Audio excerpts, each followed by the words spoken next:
Good morning, నమస్తే, సలాం అలైకుం. నేను మీ దోస్తు సు. సబ్స్క్రైబ్ చేసుకోండి, ఫ్రెండ్ అయిపోదాం లైఫ్ లాంగ్కి. ఇవాళ చిత్రాన్న తీసుకొని వచ్చేసిన. చిత్రాన్న ఏంది సు అంటే లెమన్ రైస్ అనమాట, కర్ణాటక లెమన్ రైస్. దీనికి ఏం తీసుకున్నంటే శనగపప్పు, మినప్పప్పు, జీలకర్ర, ఆవాలు, కరివేపాకు, ఎండుమిరపకాయలు, కొన్ని పల్లీలు తీసుకున్నాను అనమాట. దాని తర్వాత ఒక ఆనియన్ కట్ చేసి తీసుకున్నాను, 2 పచ్చిమిరపకాయలు, కొంచెం ఇంగువ, దాని తర్వాత కొద్దిగా పసుపు, ఇంకా కొత్తిమీర, ఒక ఫ్రెష్ నిమ్మకాయ తీసుకున్నాను కట్ చేసి. దాని తర్వాత పులుపుని బ్యాలెన్స్ చేయడానికి కొంచెం చక్కెర. పులిహోరలు ఎప్పుడు చక్కెర వేయాలి. అయితే ఇది ఫ్రెష్ లేదంటే ఇది బాటిల్ లెమన్ జ్యూస్ కూడా వాడుకోవచ్చు. తర్వాత ఇది మిగిలిపోయిన అన్నం అనమాట.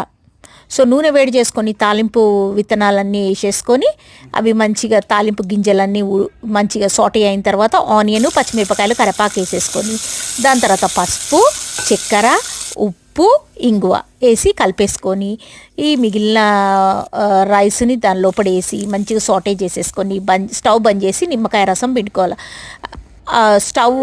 ఈ నిమ్మకాయలు పిండేసినవి ఉంటాయి కదా, దీన్ని మంచి సింక్ని గడిగేసుకుంటే మంచిగా అంత గ్రీస్ అంతా వెళ్ళిపోతుంది అనమాట.